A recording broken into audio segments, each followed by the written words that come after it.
Hey girl, hey, happy Wednesday. I do this every Wednesday, so it's kind of weird that I always like stutter on what day it is, but happy Wednesday and good Maven morning to you.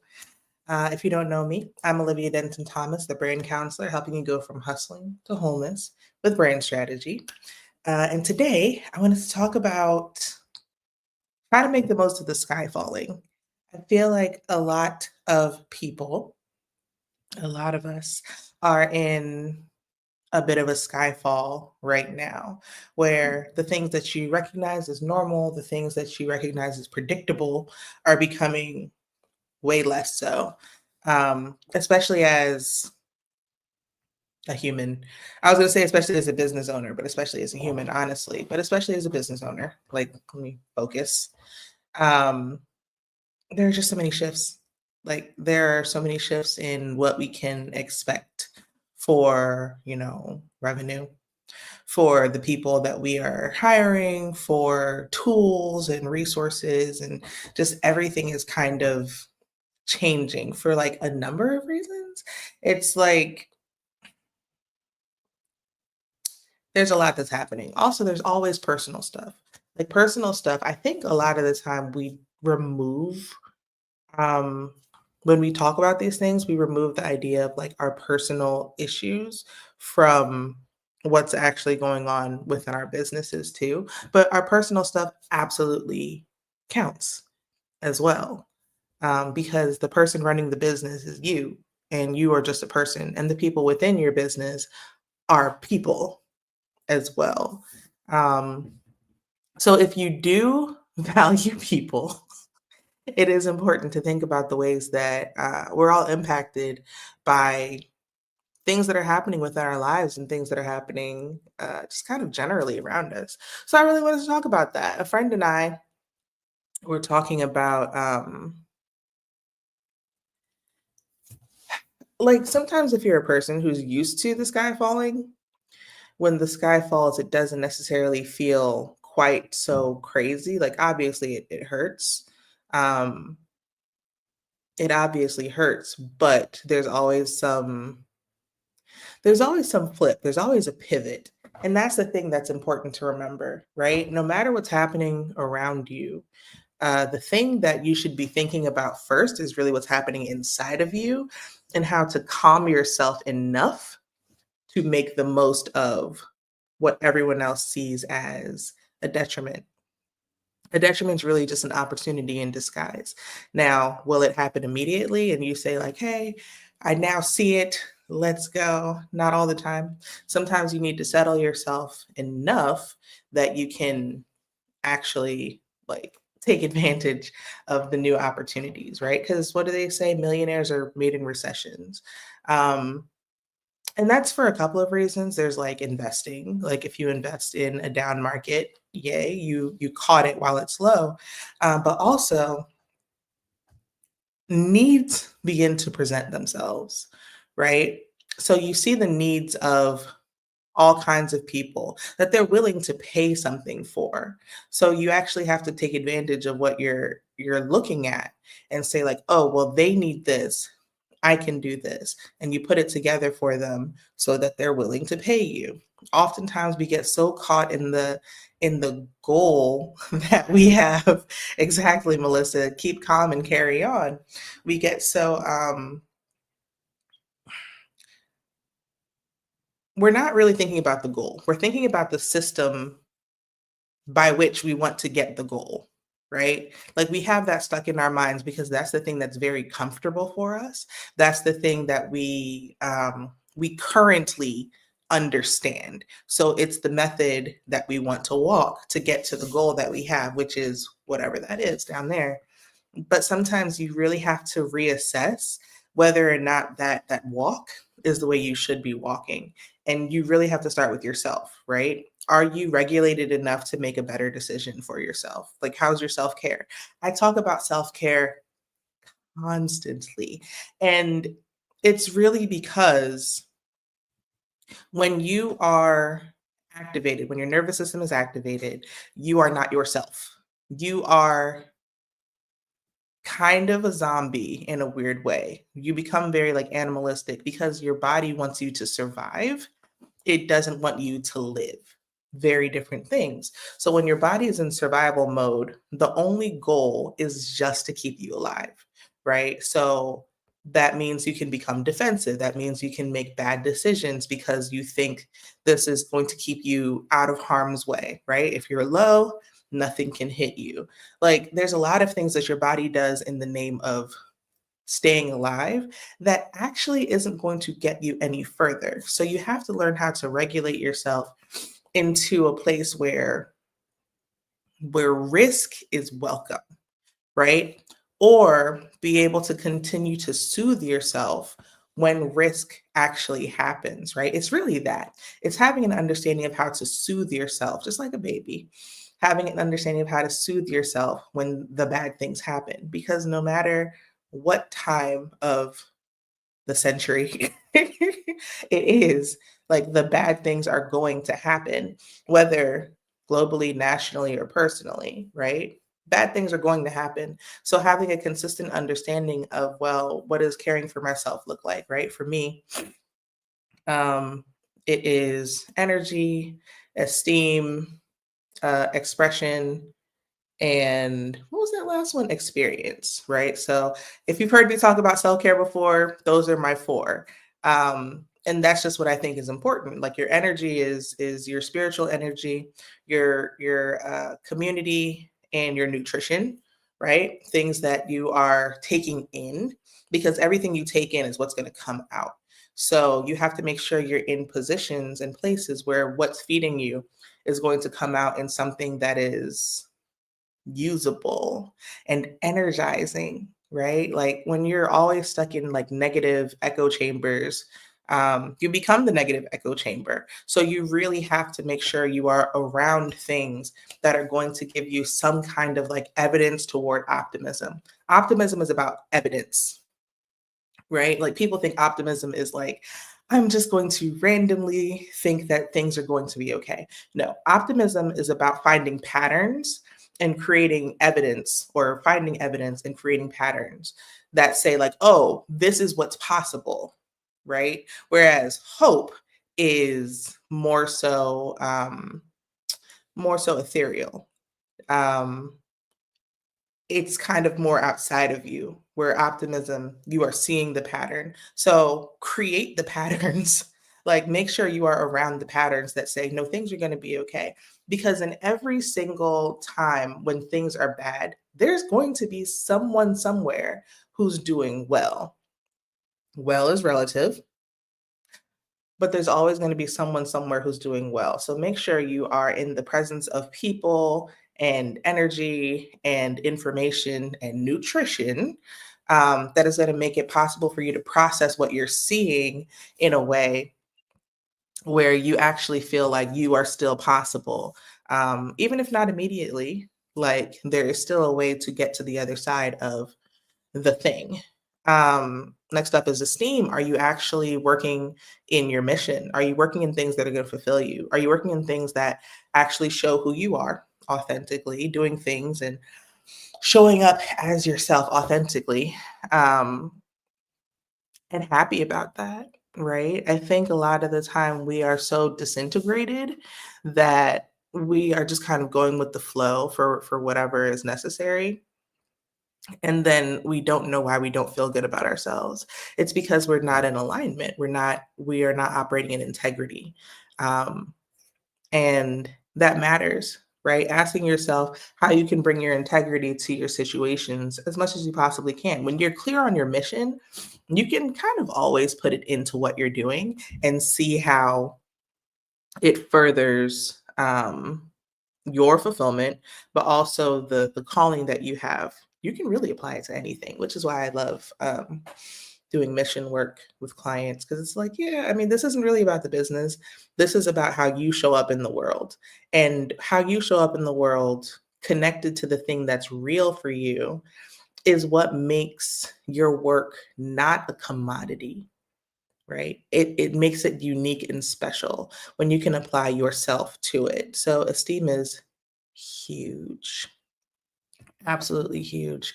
Next up, I think, was expression. So being able to say things that are true, to release them from your body. So I am learning that Black women tend to be prone to autoimmune diseases, um, because they don't say things, they don't tell the truth about their feelings. They kind of hide it and make sure that everyone else is taken care of. But also, if we're talking about burnout, burnout's a more general conversation, right? If you are in a stressful situation and you never stop to do something physical and tell your body we're safe now, you are way more likely to burn out. I think that was a TED talk and a book by the Nagoski sisters. I will find that and I will link it. But it's important, right? If we don't express, whether physically or verbally, like the likelihood of burnout or disease is extremely high. The sky is falling. You can't hold that. You can't hold that in, right? So it kind of goes back to the first thing with energy.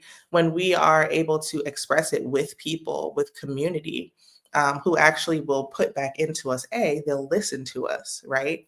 They'll allow us to feel valid within our emotions, within the things that we're going through. They don't necessarily have to like understand it. They don't necessarily have to be going through it themselves, but being able to say it to someone who says, "Man, that's rough, buddy." Um, it's important. It's actually very important. So build your community so you have a good space for expression. But also if you don't, like, journaling is great. I've been journaling since I was a kid, and the reason I liked it, and I love that Tia Williams, who is an author, said this. She said, when you write, you can rewrite your life, right? Like when you write it down, for me, it becomes clear. Um, I'm a verbal processor. I have to talk. Um, yes, Courtney, optimism is about finding evidence and creating patterns. Exactly.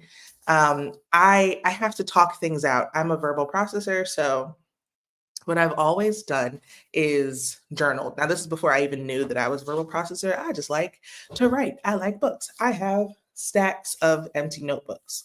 Um, but when I write it down, I can see it and I can understand what's going on. And then if I need to cross something out and then edit my life, I can do that because I can strategically now like see it and plan what needs to happen going forward. So expression can be to other people, of course, but it can also be to yourself, like figuring out what's what. One of the ways that I use ChatGPT right now for processing. Um, I see my therapist and I use ChatGPT, right? And you have to be careful about this because ChatGPT is a cheerleader, unless you specifically program it to give you critical insight, right? Like a lot of people are taking it at face value and saying, like, oh, it thinks I'm great. No, you have to specifically ask it for critical insight so that it can tell you, no, you're wrong. Because sometimes you're wrong. And that's great. Being wrong is actually great because it presents you an opportunity to continue growing. So make sure you set it for critical insight, not just cheerleading. Cheerleading is awesome. High five. We love it. Um, but we do want to continue to grow as well. So for me, processing is the journaling, the therapist. I love my therapist. And um, ChatGPT, obviously, prayer, journaling, and all that stuff too, which is part of the energy portion. And last up is experience, right? So a lot of time when we think about self-care, we think about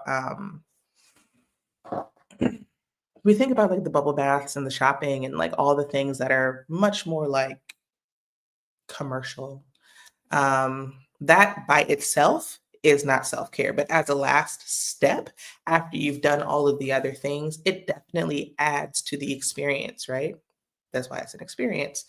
And it almost like seals the deal where it's like, let me get myself a little treat or let me do something that's like fun or engaging or like feeds my soul, right? Sometimes the experience is going outside and standing in the grass barefoot, right? It doesn't always have to be something you purchase. It just has to be something that you really enjoy. I think maybe 5 years ago when I got married, I started making a list of things that I really liked or wanted to do as a kid. Um, and I was like, why not? Like I'm an adult with adult money. Like I can do the things that I liked, but also just kind of as a thought experiment of like, well, who am I? Right? Like there was a period of really trying to figure out like who is Olivia? My joke is always like, oh, I started figuring out myself at 30, so I'm just 4 years old, right? I'm going on 5 years old. Yay. Um, but really asking myself those questions like, well, what are the things that I enjoyed as a kid? And when it comes to the experience times when I want to, engage myself in something that's fun, I pull out that list and I say like, oh, I like skating, I like bubbles, um, I like bowling, anything, right? Anything that you like. There's nothing immature about what you like to do for yourself.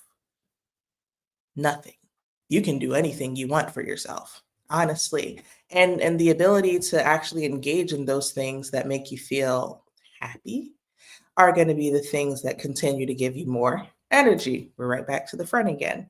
So, experience, yes, of course. Like, if your thing is like, I need this bath bomb, do that. Like, do whatever is going to make you feel like you're experiencing something that feels good, right?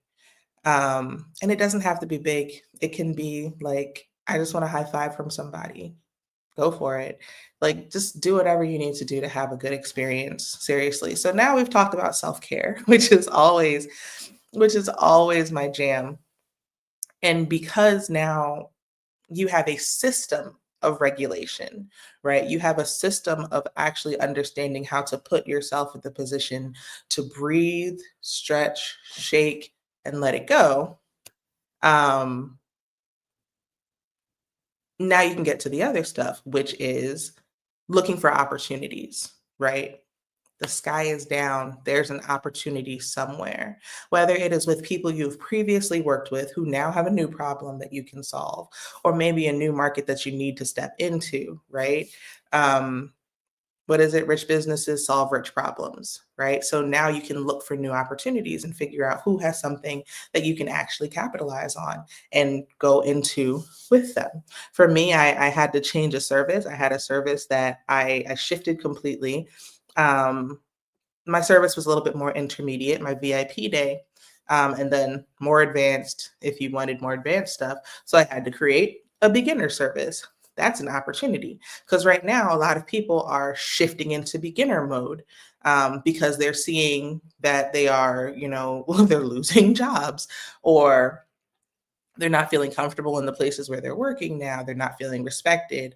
They may want to make a change. They may want to pivot, right? So, like, I had to shift into something that was like, all right, let me help you get started with this work. And when you're ready for the next thing, because I'm going to get you ready for the next thing, we'll get into that.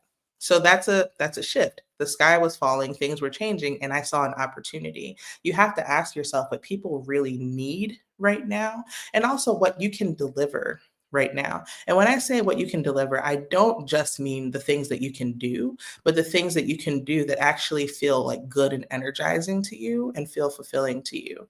Like the reason I went with the product that I went with, the brand authority happy, nope, brand authority power hour. Um, it's because I really enjoy it, right?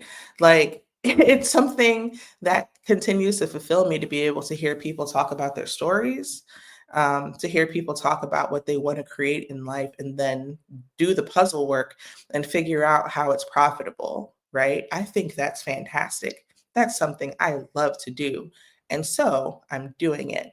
So, not just figuring out what people need, but also figuring out what you're going to at least kind of like or insert your mission into to actually get where you're going.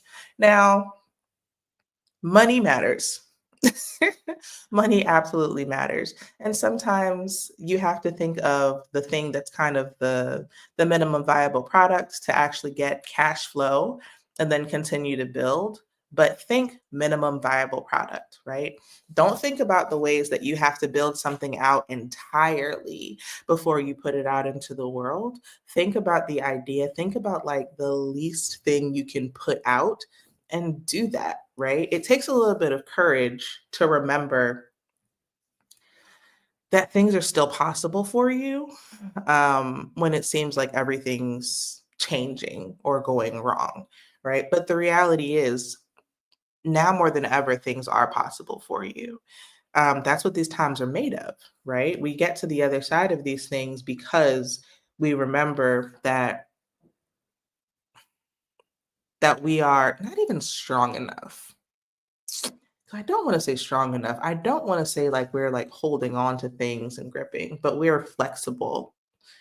Um, we're flexible, we're malleable, right? Like we can actually figure out what our what our mission fits into, package that and deliver that, right? All of those things are important for us to do, to assess and to move in, right? No matter what's happening around you, you get to take care of yourself. You get to figure out how to ground yourself and then figure out where the opportunity is, because there's always opportunity. There's always something that you haven't looked at before. There's always something that someone else needs, and there might be some innovation that you can bring to it because of the expertise that you've had in many different areas, right? The majority of us haven't done one thing. The majority of us have been doing so many different things that when you bring them together, it turns into something that people never realized they actually needed, because they couldn't. They didn't see it. They didn't have all of the experiences that you have. So because you have all of the experiences, because you have all of the perspective, right? You can untangle problems that other people cannot, because you see it from different angles that they cannot. So bring all of those things to the table and say, hey, well, what is it that I can do that's different, that's life changing, that's going to be extremely valuable to someone else? And again, put it together, put it out, and see what happens. I hope this was helpful. I really hope this was helpful. Like I said, I always start with self-care because I think the grounding portion of it is so important, just because we are not ourselves when we are activated, right? When we're in a position where um, all we can see is the pain or the sadness. Like our body can't tell the difference between physical pain and emotional pain. So if there is pain at all, the body is like, oh no, let's avoid all of that altogether. So making sure you have really making sure that the land is tilled, right? I love a farming reference. I love a planting reference. Making sure that as you're cultivating, right, the land is ready for the work that you're going to do, because you want to have good land for things to grow in, right? And then you're going to have to prune, you're going to have to, you're going to have to change things around. You might have to move, like one thing doesn't grow well next to the next thing. And, there's a lot of things you have to do. So as you are doing all the things, make sure that you are good ground. So, that's that on that. I hope you guys have an awesome day. And I will catch you next week. Have a very good Maven morning. Bye.